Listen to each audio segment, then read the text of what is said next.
বিবস্বান সূর্যদেবকে ভগবান শ্রীকৃষ্ণ তিনি দান করিয়াছিলেন।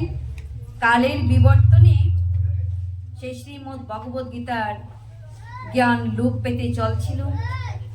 তাই আগত জীবদেরকে কৃপা করে ঈশ্বর পরম কৃষ্ণ সচ্চিদানন্দ বিগ্রহ অনাদিরাদি প্রাণ গোবিন্দ সর্ব কারণ কারণম, যাহার আশীর্বাদে বাই এবব তরিয়ে যায়, সেই প্রাণ গোবিন্দ কৃপা করে তিনি পুনরায় অর্জুনকে কুরুক্ষেত্রের যুদ্ধ প্রাঙ্গণে এই গীতার জ্ঞান পুনরায় প্রদান করিয়াছিলেন। তাই আজ আমরা সকল ভক্তবৃন্দগণ আপন আপন গৃহে বসেও এই শ্রীমদ্ ভগবদ গীতা আমরা অর্জন করিতে পারি, অধ্যয়ন করিতে পারি, শ্রবণ করিতে পারিতেছি। এই শ্রীমদ্ ভগবদ গীতার জ্ঞানের প্রভাবে হৃদয় বিকশিত হয়, ভক্তি নামক ফুল প্রস্ফুটিত হয় এবং অন্তিমে জীবের মুখ্য প্রাপ্তি হয়। আমরা সকল ভক্তগণ এতক্ষণ প্রভুর কীর্তন আরতি করেছি, মধ্যাহ্নভোগের আরতি হয়েছে। এখন আমরা শ্রীমদ্ ভগবদ গীতা কীর্তন করব, কিন্তু সময় অল্প, কারণ সকল ভক্তগণ প্রসাদের আশায় রয়েছেন। তো কিছু সময় আমি আপনাদের নিকট চেয়ে নিচ্ছি। আমরা সবাই শ্রী গুরুদেবের শ্রীচরণে শরণাপন্ন হব। ওম তৎসৎ, ওম তৎসৎ, ওম তৎসৎ। ওম নমো ভগবতে বাসুদেবায়। ওম নমো ভগবতে বাসুদেবায়। ওম নমো ভগবতে বাসুদেবায়। ওম নমো ভগবতে বাসুদেবায়। ওম নমো ভগবতে বাসুদেবায়। ওম নমো ভগবতে বাসুদেবায়। জয় শ্রীকৃষ্ণ চৈতন্য প্রভু নিত্যানন্দ, শ্রী অদ্বৈত গদাধর শ্রীবাসাদি গৌর ভক্ত বৃন্দ।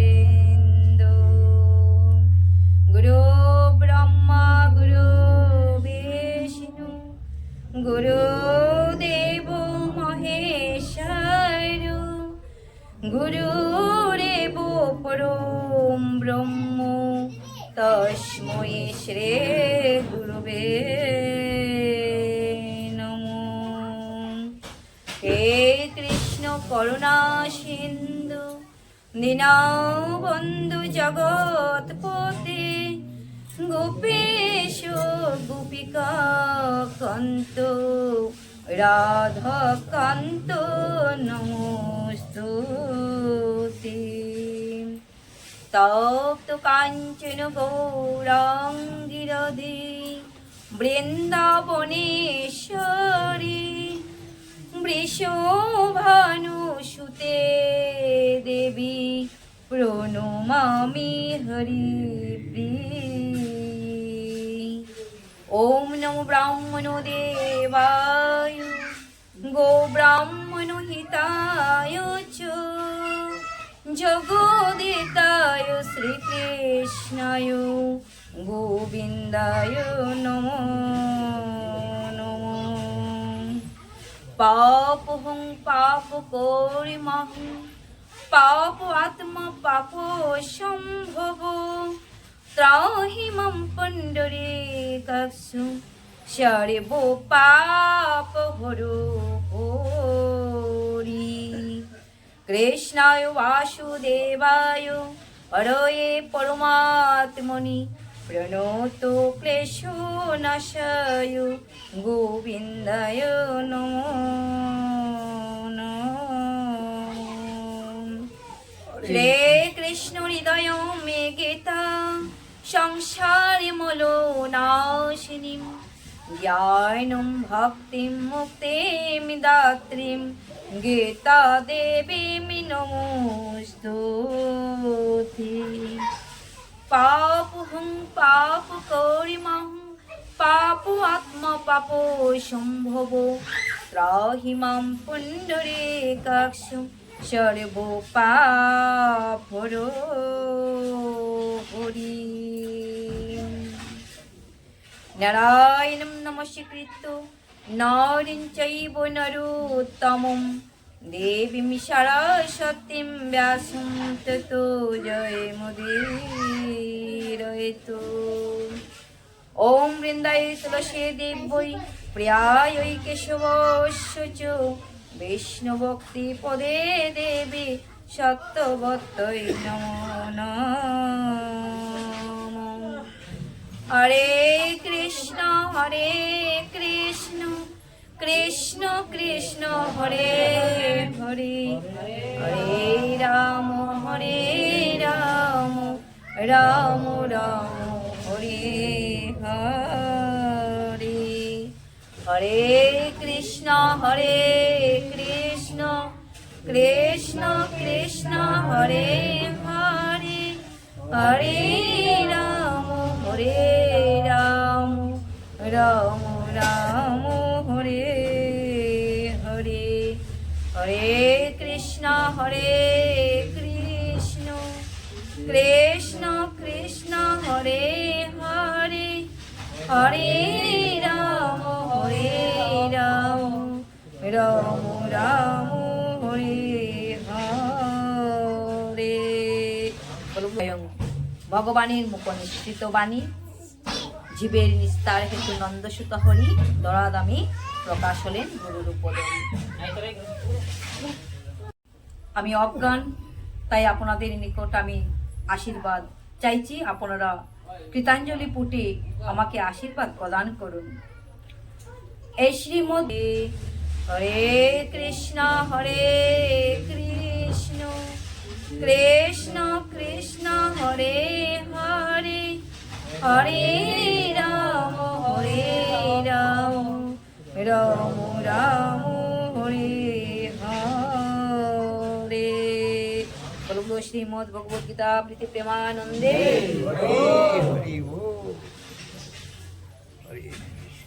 উপস্থিত এই সৎসভায় এই সাধু সঙ্গের সকলের শ্রীচরণে আমার দণ্ডবোধ প্রণাম রইল। শ্রীমদ ভগবদ গীতা স্বয়ং এখনো তাকে স্বয়ং স্বয়ং।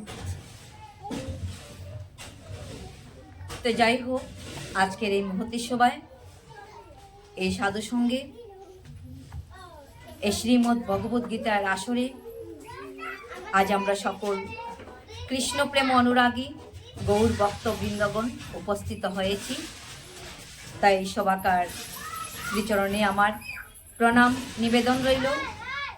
আপনারা কৃতাঞ্জলি পুটে আমার মতো একজন অদমকে আশীর্বাদ প্রদান করিবেন, যেন ভগবানের মুখনিসৃত বাণী এই শ্রীমদ ভগবদ গীতা আপনাদের নিকট আমি কিঞ্চিত মাত্র কীর্তন করিতে পারি। ভগবান অসীম অপরিসীম। যদি আকাশের তারকা এক একটি করে গণনা করতে পারি, তথাপিও ভগবানের গুণকীর্তন করা কাহার পক্ষে সম্ভব নয়। বৃষ্টির রেণু যদি এক একটি করে আমরা গুনতে পারি, তথাপিও ভগবানের অসীম কৃপা অসীম করুণা, ভগবানের যে নিত্য লীলা, সেই লীলা বর্ণনা করা আমাদের পক্ষে সম্ভব নয়। অষ্টম অধ্যায় অক্ষর ব্রহ্ম যোগ। অর্জুন উবাচ কিম তদ ব্রহ্ম কেমধ্যাত্মম কেমি কর্ম পুরুষোত্তমম অধিবতমে চ কেম প্রুক্তম আদিদৈবম কিমোচ্যুতে। অর্জুন জিজ্ঞাসা করলেন, হে পুরুষোত্তম, ব্রহ্ম কি, অধ্যাত্ম কি, সকাম কর্ম কি, অধিভূত কি, আর অধিদৈবই বা কি? অনুগ্রহ পূর্বক আমাকে স্পষ্ট করিয়া বলো। এই প্রথম শ্লোকে অক্ষর ব্রহ্মযুগে প্রথমেই অর্জুন ভগবানকে বলছেন, হে পুরুষোত্তম, ব্রহ্ম কি? অধ্যাত্ম কি, সকাম কর্ম কি, অধিভূত কি, আর অধিদৈবই বা কাকে বলে? আমাকে আপনি কৃপা করে অনুগ্রহ পূর্বক স্পষ্ট করিয়া বলুন। তো অর্জুনের কি সেই পুরুষোত্তমের কাছে প্রশ্ন রেখেছেন নিজের জন্য? কখনোই নয়। অর্জুন কি জানতেন না যে ব্রহ্ম কি, অধ্যাত্ম কি, সর্বকিছুই জ্ঞাত ছিলেন। তথাপি আমাদের মতো অজ্ঞান জীবদেরকে কৃপা করেছেন। মায়ামুগ্ধ জীবের নাহি কৃষ্ণ শত জ্ঞান, জীবের কৃপায় কইলেন কৃষ্ণ বেদ আর পুরাণ। এই কলিহত জীবদেরকে তিনি কৃপা করে ভগবান কৃষ্ণচন্দ্র এই গীতার জ্ঞান উপহার দিয়েছেন, যাতে অর্জুনের পদাঙ্ক অনুসরণ করে আমরাও সেই রাস্তায় উপনীত হতে পারি, সেই রাস্তায় আমরা চলতে পারি। তাই অর্জুন এই প্রশ্নগুলি রেখেছেন ভগবানের নিকট, যাতে জীবের পরম মঙ্গল হয় এবং পরম কল্যাণ হয়। শ্রীকৃষ্ণ ব্রহ্মতত্ত্ব থেকে শুরু করে অর্জুনের বিবিধ প্রশ্নের উত্তর দিয়েছেন।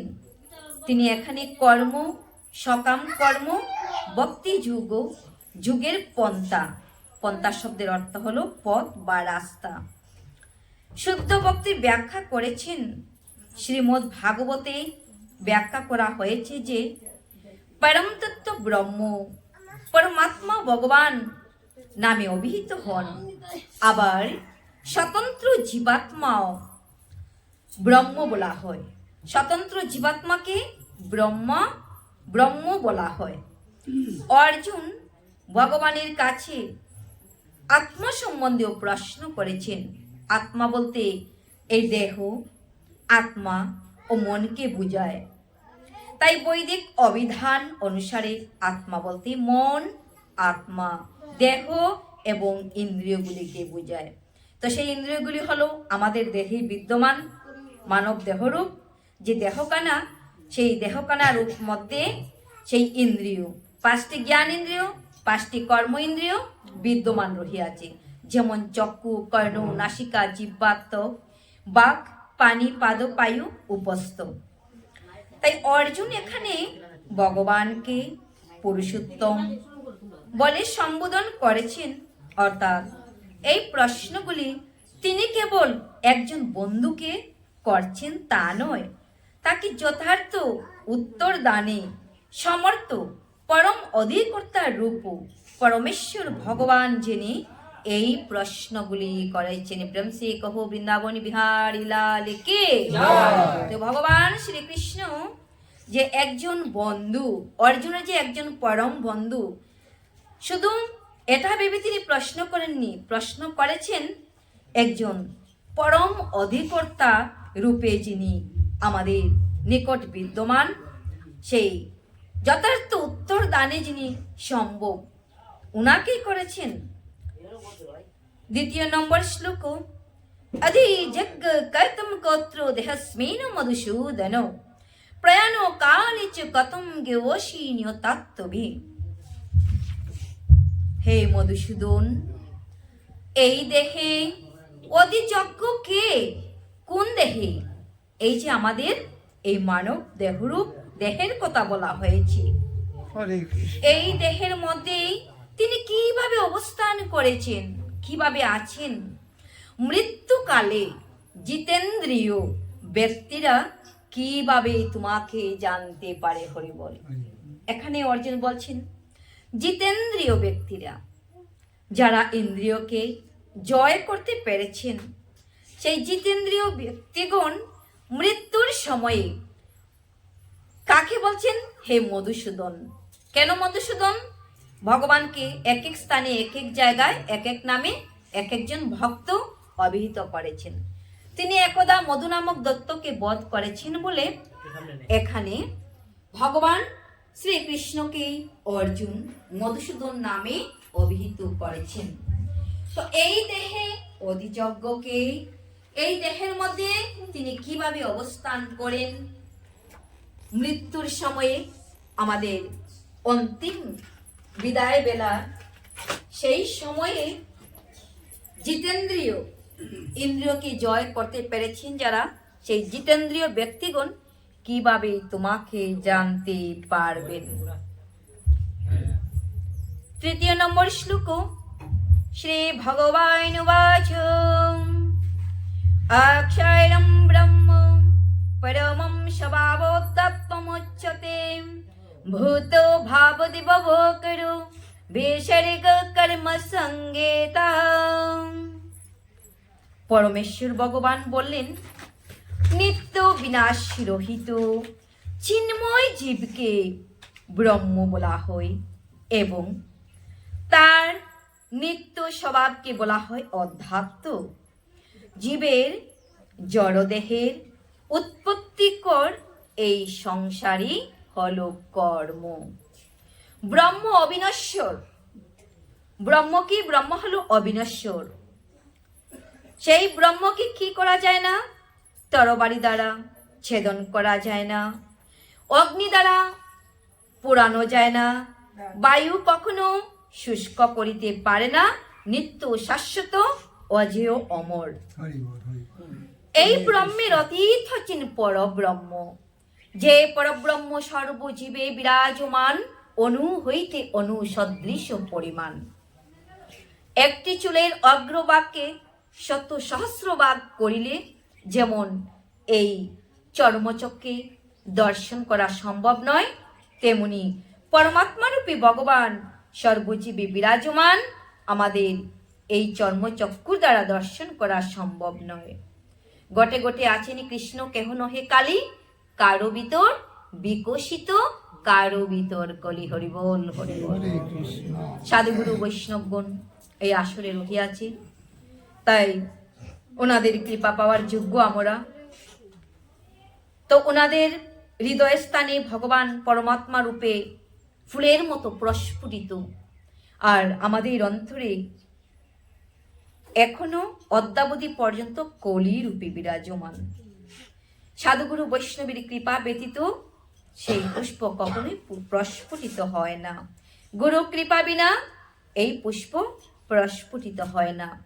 এই পুষ্পকে প্রস্ফুটিত করিতে হলে শ্রী গুরুর শ্রীচরণে শরণাপন্ন হওয়া প্রয়োজন।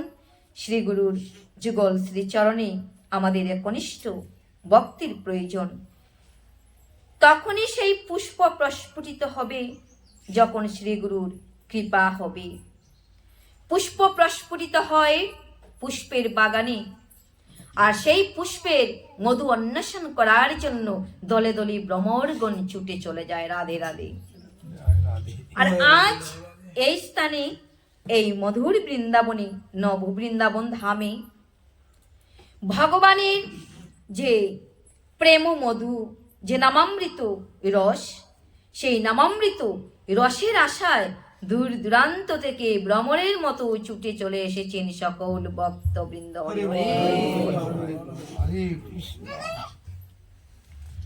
জীবের স্বরূপ হয় কৃষ্ণের নিত্যদাস।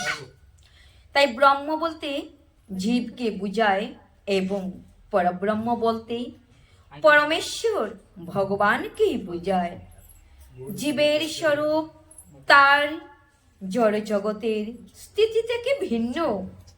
ঝড় চেতনায় জীব ঝড়ের উপর আধিপত্য করতে চায়, কিন্তু পারমার্থিক চেতনায়, কৃষ্ণ ভাবনায় তার স্থিতি হচ্ছে ভগবানের সেবা করা। রাধে রাধে। আমরা কি করিতে চাই? এই জগতের উপর যে সব কিছু আমার আমার আমার করে আধিপত্য বিস্তার করিতে চাই, কিন্তু আমাদের যে এই দেহখানা পাওয়ার মুখ্য উদ্দেশ্য কি, সেই কথা আজ আমরা ভুলে যাচ্ছি। তার মুখ্য কারণ হলো মিছা মায়া। এই মিছা মায়ায় মুগ্ধ হয়ে আমরা সেই পরম পিতার কথা আজ বলতে বসেছি। তাই সাধুগুরু বৈষ্ণব যখন গৃহে, সাধুগুরু বৈষ্ণবের যখন আগমন ঘটে, এই গৃহে যখন ভগবান শ্রীকৃষ্ণকে স্থাপিত করা হয় এবং ভক্তবৃন্দ সংস্থাপিত হয়, তখন আমাদের হৃদয়ে সেই কথার উন্মেষ ঘটে। হরি হরি বল। অন্যথায় সুপ্ত আগ্নেয়গিরির মতো আমাদের হৃদয়ে আছে বটে, তবে সুপ্তভাবে, লুপ্ত হয়ে যায়নি, সুপ্তভাবে আছে। জাগাইলে জাগে, আর না জাগাইলে ঘুমন্ত অবস্থায় রাধে রাধে। তখনই আমাদের বৈষ্ণব সেবা দিতে হয়, যখন দেখছি আমার এই মিছা মায়া প্রবলভাবে আঁকড়ে ধরেছে, আমি আর সেই মায়া থেকে কোনো মতেই আমি পার পাইতেছি না। তখনই সাধুগুরু বৈষ্ণবের আগমন ঘটলে আমাদের হৃদয় থেকে সেই মিছা মায়া দূরীভূত হয়।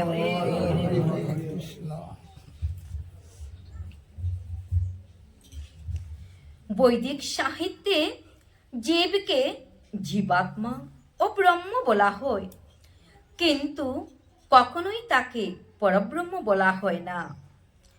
জীবাত্মা বিভিন্ন অবস্থায় পতিত হয়, কখনো অন্ধকারাচ্ছন্ন জড় প্রকৃতিতে পতিত হয়ে সে নিজেকে জড় পদার্থ বলে মনে করে, আবার কখনো সে নিজেকে উৎকৃষ্টা পরা প্রকৃতির অন্তর্গত বলে মনে করে। তাই তাকে ভগবানের তটস্থা শক্তি বলে বর্ণনা করা হয়। অপরা প্রকৃতিতে তার স্থিতি অনুসারে সে পাঞ্চভৌতিক জড় দেহ অথবা চিন্ময় দেহ প্রাপ্ত হয়। সে জড় প্রকৃতিতে 84 লক্ষ বিভিন্ন দেহের যে কোনো একটি প্রাপ্ত হয়, কিন্তু পরা প্রকৃতিতে তার রূপ একটি। জড় প্রকৃতির সে তার কর্ম অনুসারে মানুষ, দেবতা, পশু, পাখি আদি বিভিন্ন দেহ প্রাপ্ত হয়।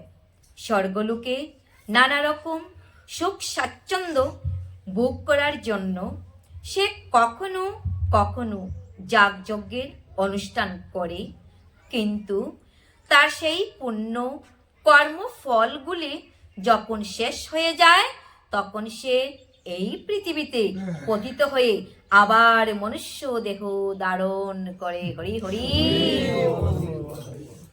আবার আমাদের কি করিতে হয়? এই দেহ ধারণ করিতে হয়। কখনো পশু, কখনো পাখি, এইভাবে আমাদের বারে বারে পৃথিবীতে আসিতে হয়। কিন্তু তার সেই পুণ্য কর্মগুলি যখন শেষ হয়ে যায়, তখন এই পৃথিবীতে পতিত হয়ে আবার মনুষ্য দেহ ধারণ করে। এই প্রক্রিয়াকে কি বলা হয়? এই প্রক্রিয়াকে বলা হয় কর্ম। চান্দোগ্য উপনিষদে বৈদিক যাগযজ্ঞের পদ্ধতি বর্ণনা করা হয়েছে। যজ্ঞবেদীতে 5 রকমের অগ্নিকুণ্ডে 5 রকমের অর্ঘ্য প্রদান করা হয়। পঞ্চবিধ অগ্নিকুণ্ডকে বিভিন্ন স্বর্গলোক, মেঘ, পৃথিবী, নর ও নারী রূপে ধারণা করা হয়। এবং পঞ্চবিধ যাজ্ঞিক অর্ঘ্যগুলি হচ্ছে বিশ্বাস চন্দ্রলোকের ভোক্তা, বৃষ্টি, শস্য ও বীর্য। বিভিন্ন যজ্ঞ অনুষ্ঠান করার মাধ্যমে ক্রমে ক্রমে জীবাত্মা বিভিন্ন স্বর্গলোকে গমন করতে পারে। তো এই যে কথা, যে আমাদের বিভিন্ন সময়ে আমাদের এই পৃথিবীতে বিভিন্ন রূপে আসিতে হয়, কেন আসিতে হয়? আমাদের এই দেহের কি আছে? বিনাশ আছে, কিন্তু এই জীবাত্মার কখনো বিনাশ নেই। তাই এই শ্রীমদ্ ভগবদ গীতায় ভগবান শ্রীকৃষ্ণ আমাদের এই দেহকে বস্ত্রের সঙ্গে তুলনা করেছেন।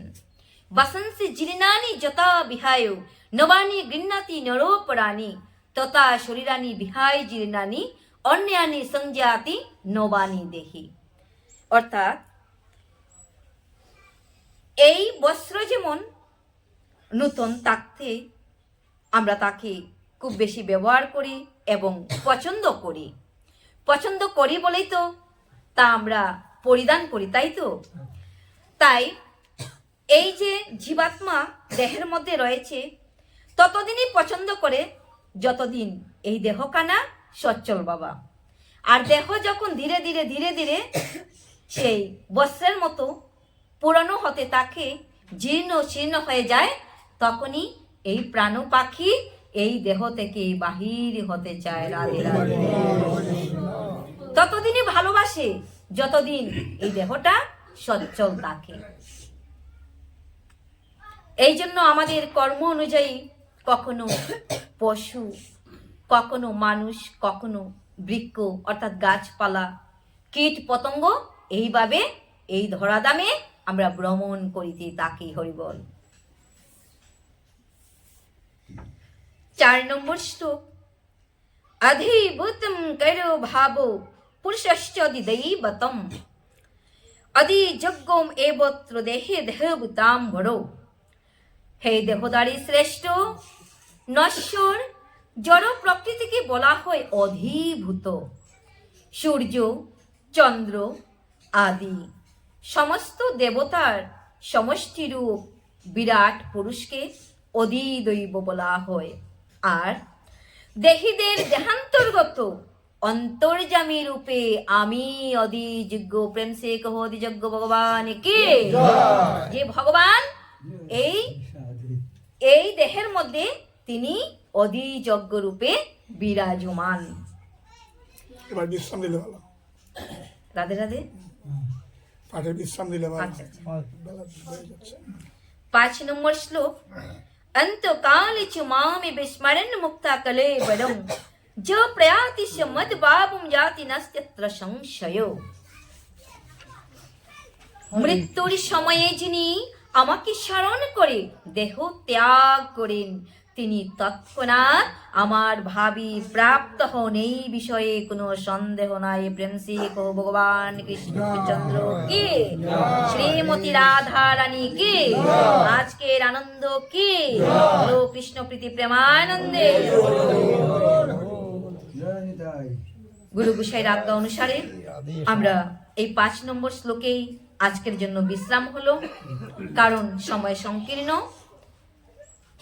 বেলা প্রায় মধ্য গগন পরিত্যাগ করে চলেছেন আমাদের জীবনের মতো। তাই আজকের জন্য আমরা এখানে বিশ্রাম নিলাম। শ্রীমদ ভগবত গীতার 18টি গুহ্য নাম অর্থাৎ গোপন নাম আমরা সবাই আপন আপন কণ্ঠে উচ্চারণ করব। ওম শ্রী শ্রী পরমাত্মনি নমো নমঃ। ওম শ্রী শ্রী পরমাত্মনি নমো নমঃ। অত শ্রীমদ ভগবদ গীতার গুহ্য নাম। আপনারা সবাই বলবেন।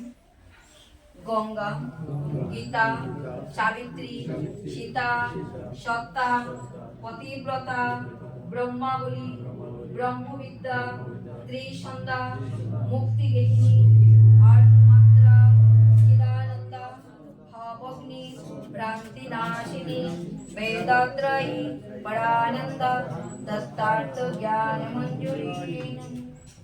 ओम यदक्षरं परिभ्रष्टं मात्राहीनं च यद्भावेत् पूर्णं भवतु तत्सर्वं तत्प्रसादश्रेष्ठः। ब्रह्मार्पणं ब्रह्माहवि ब्रह्माग्नौ ब्रह्मणाहुतं ब्रह्मैवोतेन गन्तव्यं ब्रह्म कर्म समाधिना शान्ति शान्ति।